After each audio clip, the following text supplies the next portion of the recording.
When aliens discovered they picked the wrong fleet to fight, Part 1 Admiral Kate Harmon stood on the bridge of the USS Intrepid, her eyes fixed on the vast starscape beyond the view screen.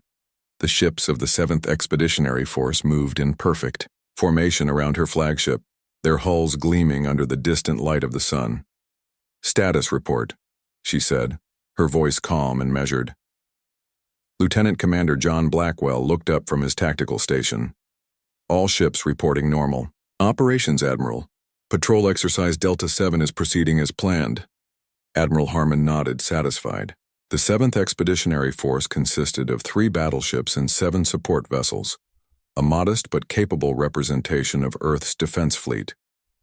They were conducting routine patrol exercises beyond Mars, in the outer reaches of the Sol system, near Jupiter's orbit. Earth had spent decades in peaceful space exploration, slowly building its presence among the stars. Few outside their system knew the true extent of humanity's military capabilities, and that was exactly how Admiral Harmon and Earth Defense Command wanted it. Communications Officer Lisa Martinez suddenly straightened in her chair. "Admiral, I'm picking up unidentified signals at the edge of our sensor range." "Origin?" Harmon asked, turning to face her. "Unknown, sir. Definitely not one of ours. The signature doesn't match anything in our database." The bridge crew fell silent as the implications settled in. First contact. It was the moment humanity had both hoped for and dreaded. "Alert all ships," Harmon ordered. "Maintain current formation, but prepare for defensive maneuvers. Lieutenant Martinez, open standard greeting channels and transmit first contact protocols." "Yes, Admiral," Martinez replied, her fingers dancing across her console. "Transmitting now, no response, they're ignoring our hails." Ensign Peter Rodriguez, the youngest officer on the bridge, spoke up from the sensor station. "Admiral, I'm detecting unusual energy readings from the approaching vessels. They appear to be powering weapons systems." Harmon's eyes narrowed. "Show me." The main view screen shifted to display a cluster of ships approaching from beyond Jupiter's orbit. Their design was unlike anything humans had created, angular and predatory with glowing ports along their hulls. "They're accelerating toward us," Blackwell reported, his voice tense. 12 vessels, heavily armed based on energy signatures. Martinez pressed her hand to her earpiece. "Admiral, I'm picking up fragmented transmissions. They're not responding to us directly, but they're communicating among themselves. Our translators are struggling, but I'm getting words like primitive, easy target, and resources." "They're scanning us," Rodriguez added. "Very thorough scans of our ships and weapon systems." Admiral Harmon stood taller, clasping her hands behind her back. "Open a direct channel, all frequencies." "Channel open," Martinez confirmed. "This is Admiral Kate Harmon of the United Earth Defense Fleet. You have entered sovereign solar space. We welcome peaceful contact, but request you state your intentions immediately." The view screen flickered and an alien face appeared. It had gray-blue skin stretched over sharp facial ridges, with 4 black eyes arranged in a diamond pattern. When it spoke, its mouth revealed rows of small, pointed teeth. "I am Overlord Zarek of the Vrexian Dominion," the alien said, its voice translated into flat mechanical English. "Your species occupies valuable space and controls resources claimed by the Dominion. Your defensive capabilities are insufficient. Surrender now, pledge allegiance to the Dominion, and your population will be permitted to live as productive subjects." A cold silence fell over the bridge. "The Vrexian Dominion acknowledges your right to exist," Zarek continued, "but not as equals. You have 1 Earth hour to transmit your surrender. Any resistance will be met with force your primitive fleet cannot withstand." The transmission cut off abruptly. "Well," Harmon said dryly, "not the friendly first contact we hoped for." Blackwell moved to her side. "Admiral, our ships are outgunned based on initial readings. The Vrexians have technology at least a generation beyond our visible capabilities." "Visible being the key word, Lieutenant Commander," Harmon replied quietly. Rodriguez called out from his station. "Admiral, I'm detecting energy spikes. They're charging weapons." "So much for our hour," Harmon muttered. "All ships, defensive formation Delta. Prepare for impact. The bridge crew braced as the first volley of alien weapons fire streaked across space. Two support ships, the USS Dauntless and USS Pioneer, took direct hits. Their shields flared bright blue before partially collapsing. "Dauntless reporting heavy damage to their propulsion system," Martinez called out. "Pioneer's shields are at 30%. Harmon's face hardened. "Return fire, minimal yield. Let's see what their shields can handle." The Intrepid shuddered as it launched a counterattack. The human weapons struck the Rexian ships, causing their shields to glow but inflicting no apparent damage. "They're laughing, Admiral," Martinez said, listening to intercepted communications. They're mocking our weapons." "Good," Harmon said quietly. "Let them laugh." Another barrage from the Vrexians rocked the human fleet. Warning lights flashed across the bridge as the Intrepid took its first direct hit. "Shields holding at 60%, Blackwell reported. But we can't withstand sustained fire like this for long." Harmon pressed a button on her command chair. "All ships implement Protocol Omega-3, I repeat Omega-3. She turned to her bridge crew. "We're retreating." Disbelief flickered across several faces before training took over. "Send distress signals to Earth," she ordered. "Make them dramatic. Ensure the Vrexians intercept them." The human fleet began pulling back, appearing to scramble in disarray. Two more ships took hits, trailing debris and venting atmosphere. On the Vrexian command ship, Overlord Zarek watched with satisfaction. "As expected," he told his officers. "They flee at the first sign of superior force. These humans will surrender quickly once we approach their homeworld." Another easy conquest for the Dominion. His second-in-command bowed respectfully.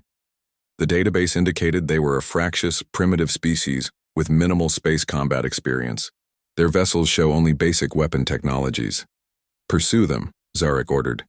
"Do not allow them to regroup. We will follow them to their homeworld and accept their surrender before their planetary rotation completes." Back on the Intrepid, Lieutenant Martinez looked up from her station.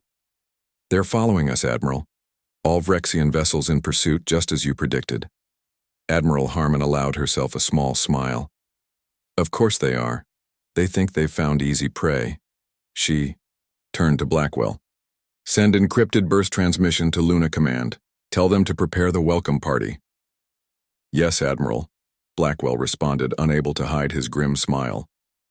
As the damaged human fleet retreated toward Earth, seemingly in disarray and defeat, Admiral Harmon looked out at the stars. "The problem with being a predator," she said softly, "is sometimes you hunt what looks like a rabbit, only to find you've cornered a wolf." The Intrepid shuddered again as another Vrexian blast struck its shields, but Harmon stood unfazed. The Vrexians thought they had found an easy conquest. They were about to learn just how wrong they were. When aliens discovered they picked the wrong fleet to fight, Part 2, the damaged ships of the 7th Expeditionary Force limped toward Earth, trailing debris and venting small plumes of atmosphere into the vacuum of space. Behind them, the Vrexian vessels followed at a measured pace, like predators confident their prey had nowhere to run. On the bridge of the USS Intrepid, Admiral Kate Harmon watched the tactical display with calm eyes that betrayed none of her thoughts. "Status of the Vrexian fleet?" she asked. Lieutenant Commander John Blackwell consulted his screens. "They've formed into an attack wedge. They're being careful, but not too careful. They think we're beaten." "Good," Harmon said. "And our transmission to Luna Command?" "Received and acknowledged," Blackwell confirmed. "They're ready, Admiral." Harmon nodded and pressed a button on her command chair. "This is Admiral Harmon to all ships. Prepare for maneuver Theta on my mark." The bridge crew exchanged knowing glances. They had trained for this but never expected to use it against actual alien invaders. As the Earth-Luna system grew larger on their view screens, Admiral Harmon gave quiet orders to adjust their course. The damaged fleet was now heading directly toward the dark side of Earth's moon. On the Vrexian command ship, Overlord Zarek watched with satisfaction. "They flee to the protection of their moon," he observed to his officers. "A primitive tactic. Our sensors show no significant defensive installations there." His second-in-command bowed. "The human homeworld appears lightly defended as well. Their orbital stations are primarily scientific and commercial in nature." As expected, Zarak said. Another species that chose comfort over security. The Dominion will teach them the cost of such foolishness. The Vrexian ships accelerated slightly, eager to corner their prey against the lunar surface. Admiral, Communications Officer Lisa Martinez called out on the Intrepid. The Vrexians are transmitting again. They're demanding our immediate surrender. Ignore them, Harmon ordered. Status of Luna Command? Chief Engineer Alan Decker's voice came through the comm system. Luna Command reports all systems green, Admiral. The welcome mat is rolled out. Excellent. Harmon's lips curved into a smile. All ships, execute maneuver Theta. Now. The damaged human vessels suddenly split apart, each taking a different trajectory around the moon's dark side. The maneuver looked desperate and uncoordinated to outside observers. The Vrexian fleet split as well, pursuing the scattered human ships, exactly as Admiral Harmon had predicted. They took the bait, Blackwell said with satisfaction. As the Vrexian vessels rounded the dark side of the moon, their sensors detected something unexpected. Where there should have been nothing but lunar surface, a massive installation sprawled across the landscape. Before they could react, the silent lunar surface seemed to shimmer as dozens of previously invisible ships deactivated their stealth systems. What is this? Overlord Zarak demanded as alarms blared across his ship. His sensor officer worked frantically at his station. Hidden lunar base detected. Multiple ship signatures appearing from stealth mode. Our scans indicate this cannot be correct. Over 40 warships.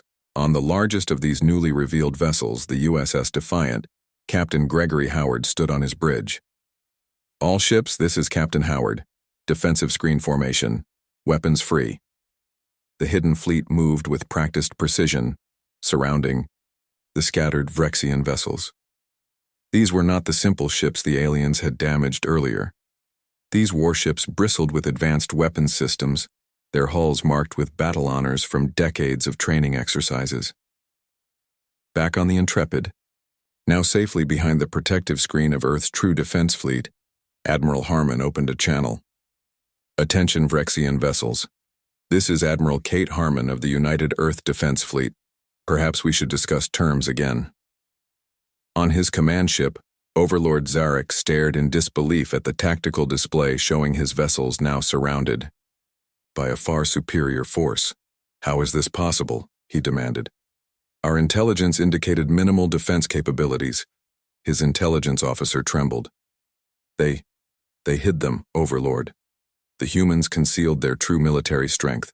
Meanwhile, aboard the lunar base, Major Sophia Williams led her marine teams toward their dropships. Prepare for boarding actions, she ordered her troops. Remember your training. These Vrexians may be bigger than us, but size isn't everything in zero-G combat. Staff Sergeant Frank Coleman checked his weapon systems. First time boarding an alien vessel. This should be interesting. Just remember, Williams said, we want prisoners and intact technology. Earth Science Division will never forgive us if we blow up everything interesting. Back on the command channel, Admiral Harmon continued addressing the Vrexians. Your ships are surrounded. Your weapons cannot penetrate our advanced shields. You have two options: surrender or be destroyed.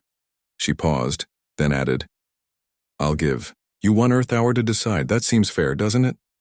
Chief Engineer Alan Decker joined her on the bridge, his uniform showing signs of his work repairing battle damage. The stealth systems worked perfectly, he said with pride.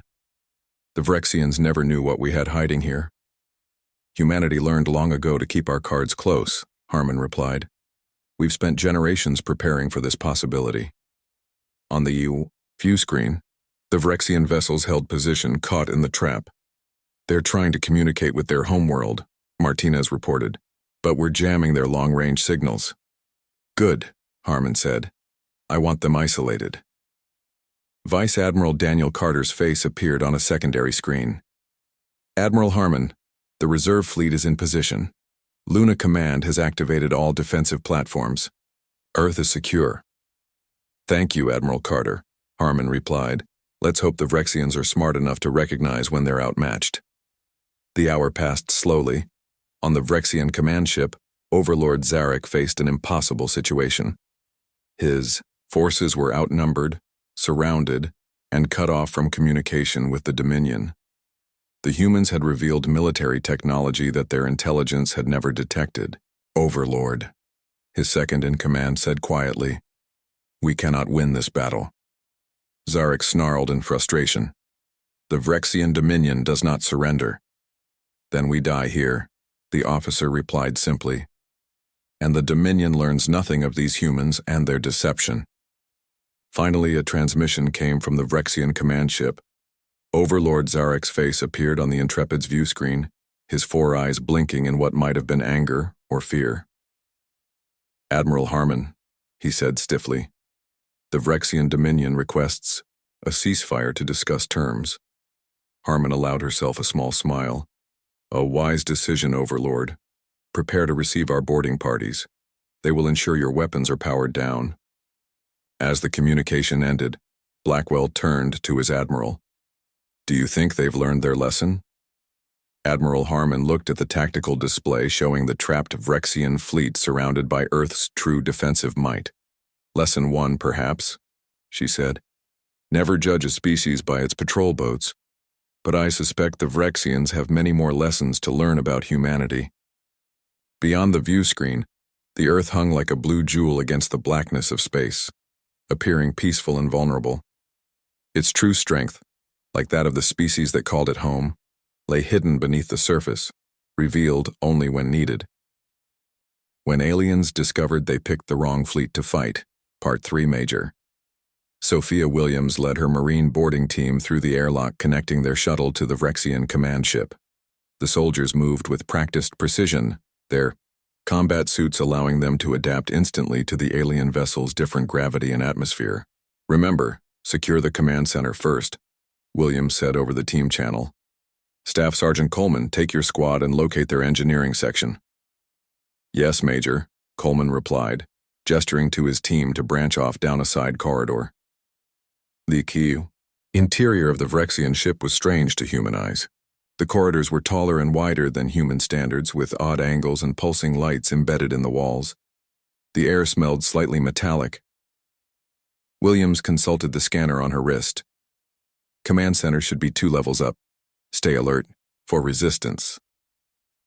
The Marines encountered their first Vrexian guards at a junction.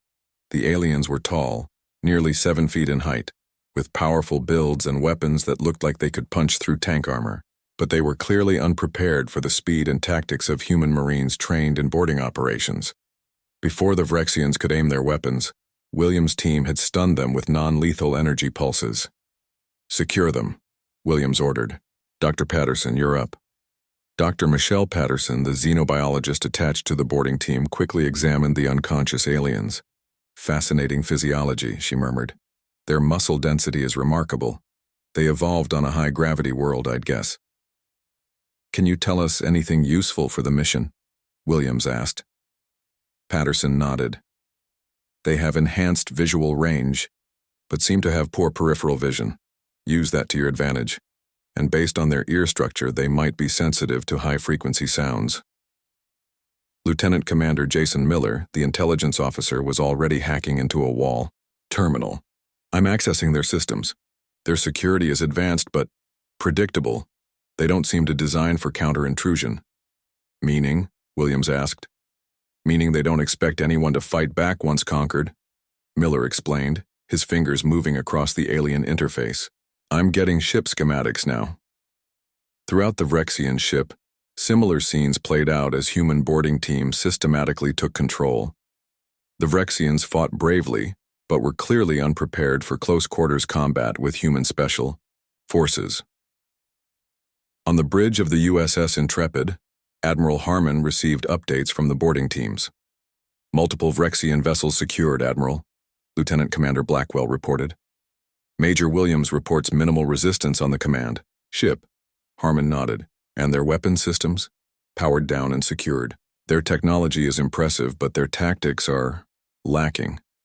Vice Admiral Daniel Carter joined her on the bridge, having transferred over from his ship. "We've analyzed their communication logs. It appears the Vrexian Dominion has conquered at least 12 other species in this sector of space." Harmon frowned. All without us detecting them? They operate far from our normal exploration routes, Carter explained, and the species they conquered were all peaceful. None put up significant resistance. Until now, Harmon said quietly. On the Vrexian command ship, Major Williams and her team had reached the bridge. The doors slid open to reveal Overlord Zarek and his senior officers, standing stiffly under the watch of human Marines who had entered through a secondary access point. Your ship is secured, Overlord, Williams said formally. Your crew has been confined to non-essential areas. Zarek's 4 eyes blinked rapidly, a sign of distress or anger. This humiliation will not stand. The Dominion will send more ships once we fail to report. Lieutenant Commander Miller was already accessing the command computers. Actually, they won't, he said. Your communication protocols are now compromised. We can send any message we want. Dr. Patterson was studying the other Vrexian officers. Interesting. Their body language suggests they're not just angry, they're confused. They genuinely didn't expect this outcome. Williams turned to Zarek. Your forces targeted human ships, fired without provocation, and demanded our surrender. Why did you expect an easy victory? The Vrexian overlord seemed reluctant to answer, but finally spoke. Our intelligence indicated your species was divided, with limited space combat capabilities. All previous species we encountered surrendered, quickly to save their populations. Previous species didn't evolve on Earth, Williams replied simply. Meanwhile, Staff Sergeant Coleman's team had made a surprising discovery in the lower decks of the ship. They'd found a holding area containing aliens of various species, all kept in secure cells. Major Williams, Coleman reported over the comm. We've found prisoners. Representatives from other worlds, I think. They're in rough shape, but alive. Get medical teams over there, Williams ordered, and translators if we have them. Admiral Harmon was briefed on this development immediately. Representatives from conquered worlds, she mused. Hostages to ensure compliance, perhaps. Lieutenant Olivia Grant, a tactical officer who had been analyzing Vrexian battle data, joined the conversation. Admiral, I believe I understand their strategy now. The Vrexians target systems with valuable resources but limited military power. They take representatives hostage and use them to force cooperation. And they thought Earth would be the same, Harmon concluded.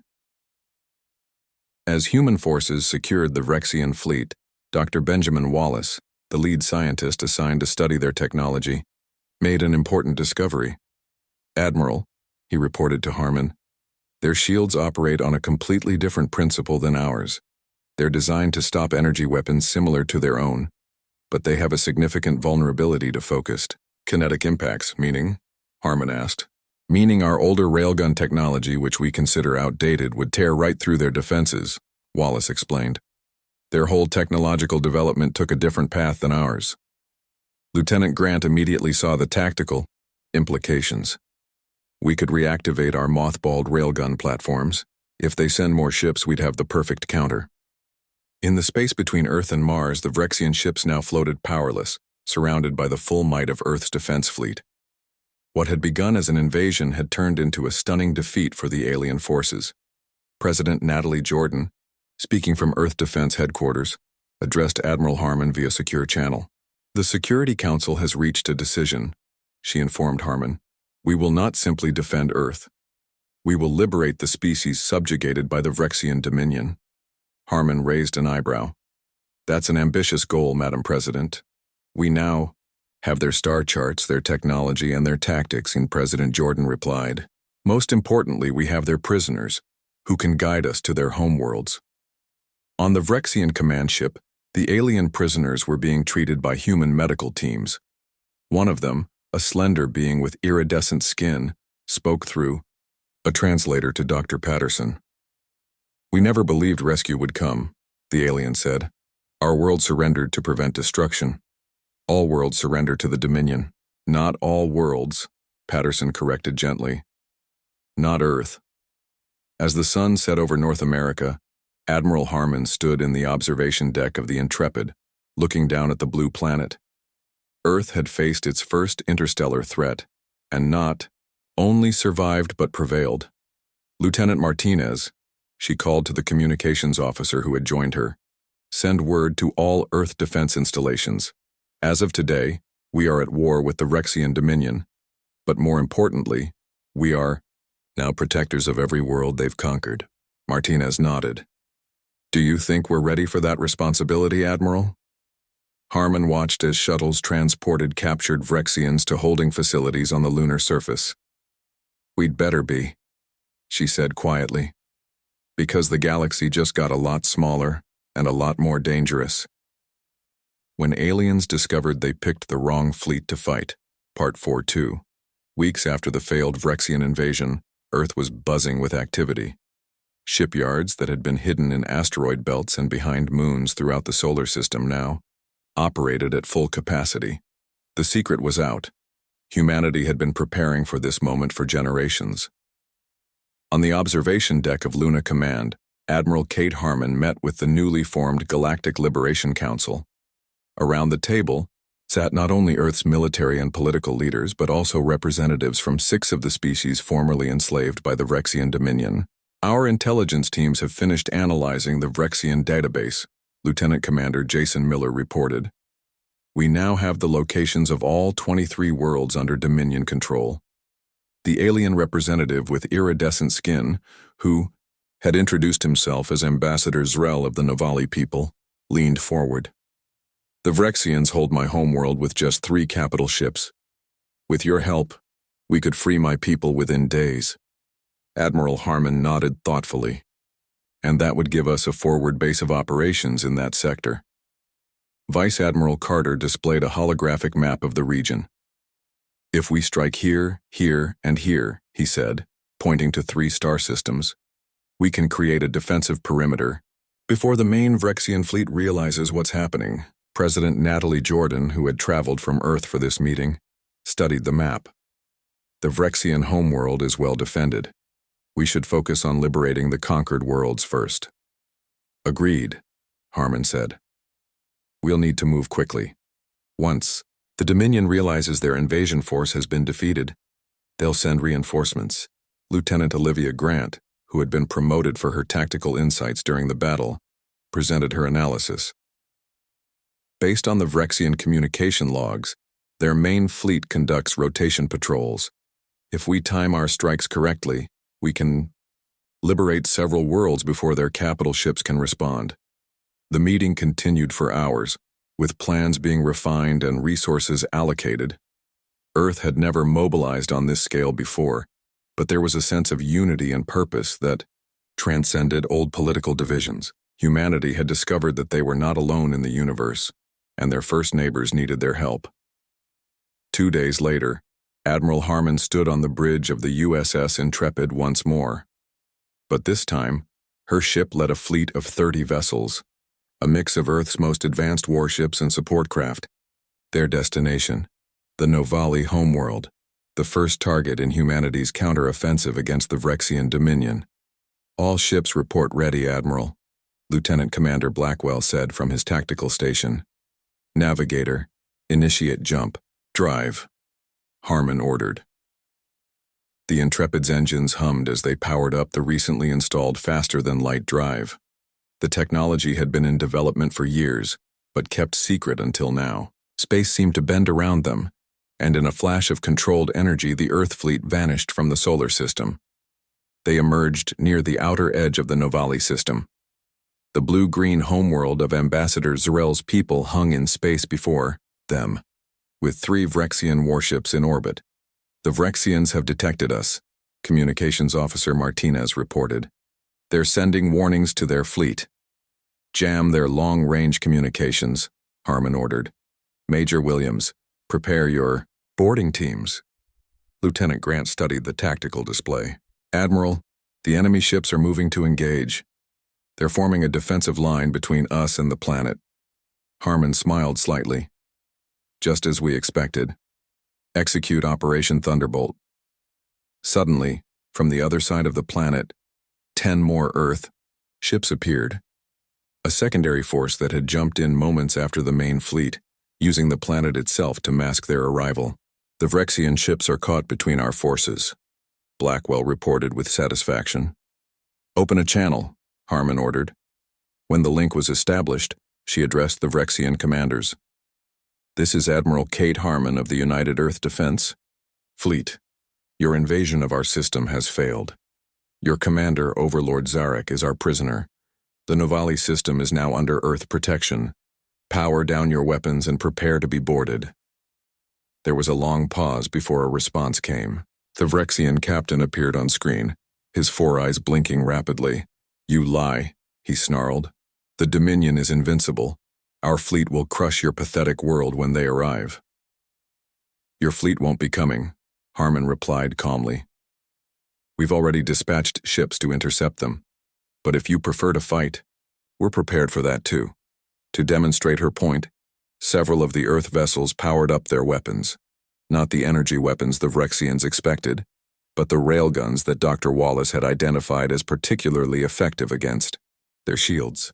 The Vrexian captain hesitated, clearly uncertain. His intelligence would have told him that humans had minimal space combat capability, yet here was an advanced fleet with technology that matched or exceeded his own. "You have 1 Earth minute to decide," Harmon added.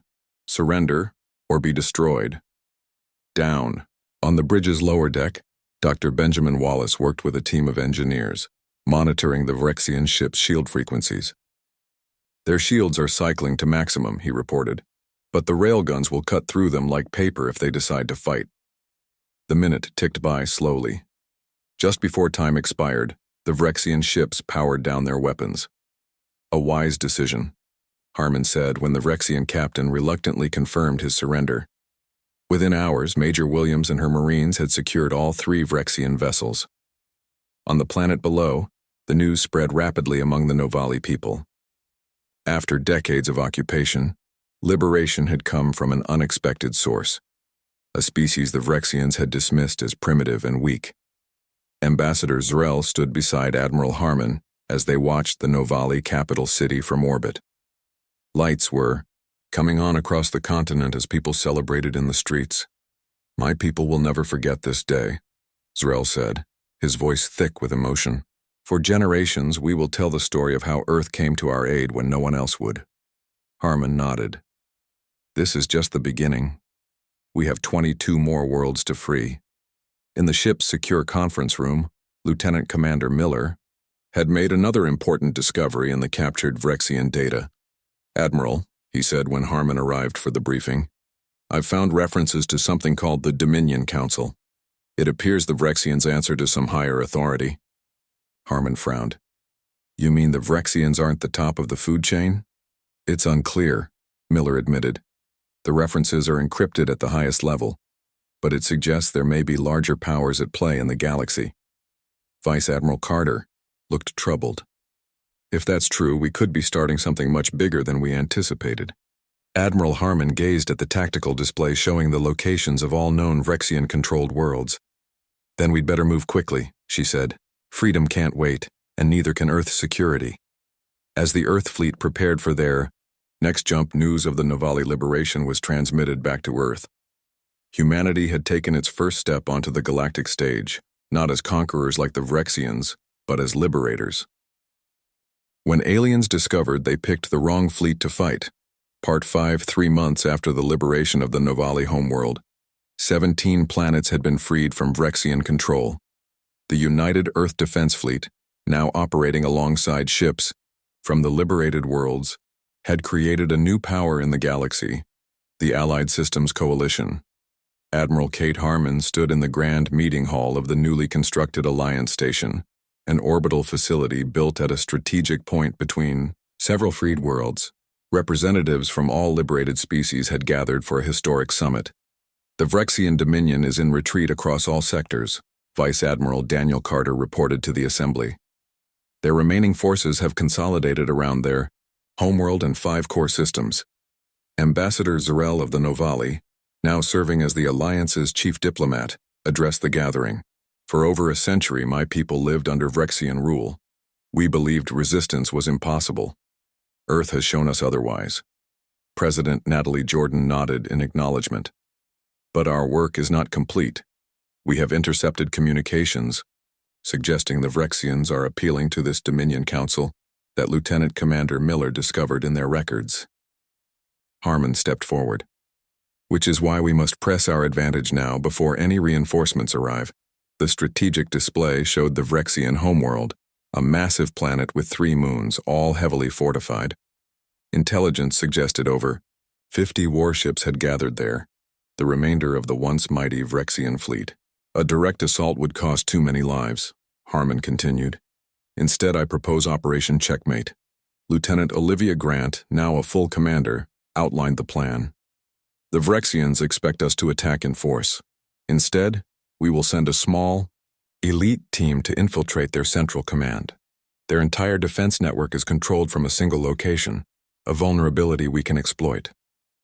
Major Sophia Williams, who had led successful boarding operations on all previous missions, would command the insertion team. My Marines have studied Vrexian security protocols extensively, she said. We can get in and take control of their systems before they realize what's happening. The plan was approved and preparation began immediately. While the main fleet would create a diversion at the edge of the Vrexian system, Williams and her team would slip through their defenses in a stealth ship developed using a combination of Earth technology and innovations from the liberated worlds. 3 days later, the USS Shadow, a ship so black it seemed to absorb nearby light, detached from the Intrepid and vanished into the void. Major Williams and 20 elite Marines, along with Lieutenant Commander Miller and Dr. Patterson, began their journey to the heart of enemy territory. Admiral Harmon watched them go with mixed emotions. The fate of millions rests on their success, she said quietly. The main fleet jumped into the outskirts of the Vrexian system right on schedule. Immediately, enemy vessels moved to intercept them, just as planned. They're taking the bait, Blackwell reported from his tactical station. Long-range sensors show their defense fleet moving away from the homeworld. Meanwhile, the Shadow slipped undetected through the Vrexian defenses. The ship's revolutionary stealth system, combining technologies from 3 different species, rendered it virtually invisible to Vrexian sensors. Approaching drop point, the pilot informed Major Williams. We'll be in position in 5 minutes. Williams checked her team one last time. Remember your training. We go in fast and silent. Our objective is the central command node. The Shadow positioned itself above a massive structure on the largest Vrexian moon, their military headquarters. Using personal stealth suits, Williams and her team exited the ship and descended to the surface.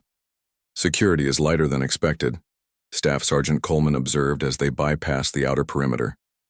They never expected anyone to reach their homeworld, Miller replied.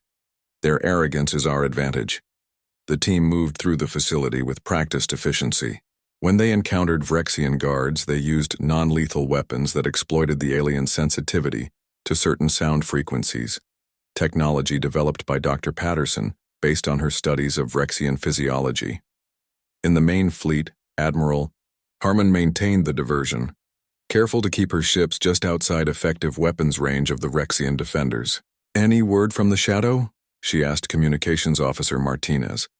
Nothing yet, Admiral, but they should have reached the target by now. Inside the Vrexian Command Center, Major Williams and her team found what they were looking for, the central control node for the entire Vrexian defense network. Lieutenant Commander Miller went to work immediately, connecting his specialized equipment to their systems. I'm in, he said after several tense minutes. Their security is sophisticated, but predictable. Uploading our package now. The package was a specially designed program that would give Earth control of the Vrexian defense systems without triggering alarms. As Miller worked, Dr. Patterson discovered something unexpected in the command center's database. Major, she called urgently, I found files on the Dominion Council. They're not what we thought. Williams joined her at the console. What do you mean? The Dominion Council isn't some higher authority, Patterson explained. It's a coalition of conquered species who've been assimilated into the Vrexian power structure. They've been helping the Vrexians identify and target new worlds for conquest. This revelation changed everything. Not all conquered species had resisted like the humans, or waited for liberation like the Novali. Some had joined their oppressors. Package uploaded, Miller announced. We now have control of their planetary defenses, communications, and weapons systems. Williams activated her secure comlink. Shadow Team to Intrepid. Checkmate achieved. We have control. Back on the Intrepid, Admiral Harmon received the message with relief. Send the signal to the Vrexian fleet, she ordered. Let them know their homeworld defenses are now under our control. Throughout the Vrexian system, their ships received a shocking message. Humans had taken control of their central command. Video feeds showed Major Williams's team in their command center, with all defensive weapons now targeting the Vrexian ships themselves. This is Admiral Kate Harmon of the Allied Systems Coalition, her message declared across all Vrexian channels. Your homeworld is under our control. Your options are simple. Surrender and agree to peace talks or watch as your civilization crumbles.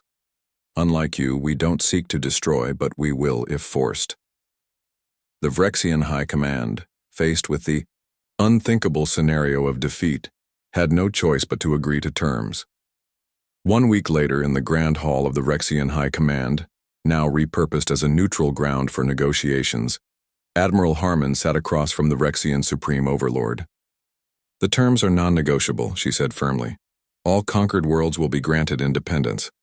The Vrexian Dominion will reduce its military to defensive capabilities only, and you will provide reparations to the worlds you've plundered. The Supreme Overlord, a larger and more imposing version of the Vrexians humans had first encountered, glared with all four eyes. You cannot expect us to accept such humiliation. It's not humiliation, President Jordan interjected. It's justice, and it's the only way your civilization survives. Ambassador Zrel and representatives from other formerly conquered worlds watched in amazement as the once mighty Vrexians were forced to sign the Treaty of Alliance Station, ending their reign of terror across the galaxy. As the ceremony concluded, Admiral Harmon gazed out at the stars visible through the command center's massive viewport. In just a few months, humanity had gone from an isolated species on a single planet to the architects of a new galactic order. What happens now? Lieutenant Commander Blackwell asked, standing beside her. Harmon smiled slightly. Now the real work begins. Building peace is always harder than winning wars. Across the galaxy, news spread of how the humans, a species the Vrexians had dismissed as primitive and weak, had not only defended themselves but liberated an entire sector of space. Earth had proven that true strength came not from conquest but from cooperation, adaptability, and the willingness to stand up for others. The Vrexians had indeed picked the wrong fleet to fight, and the galaxy would never be the same again.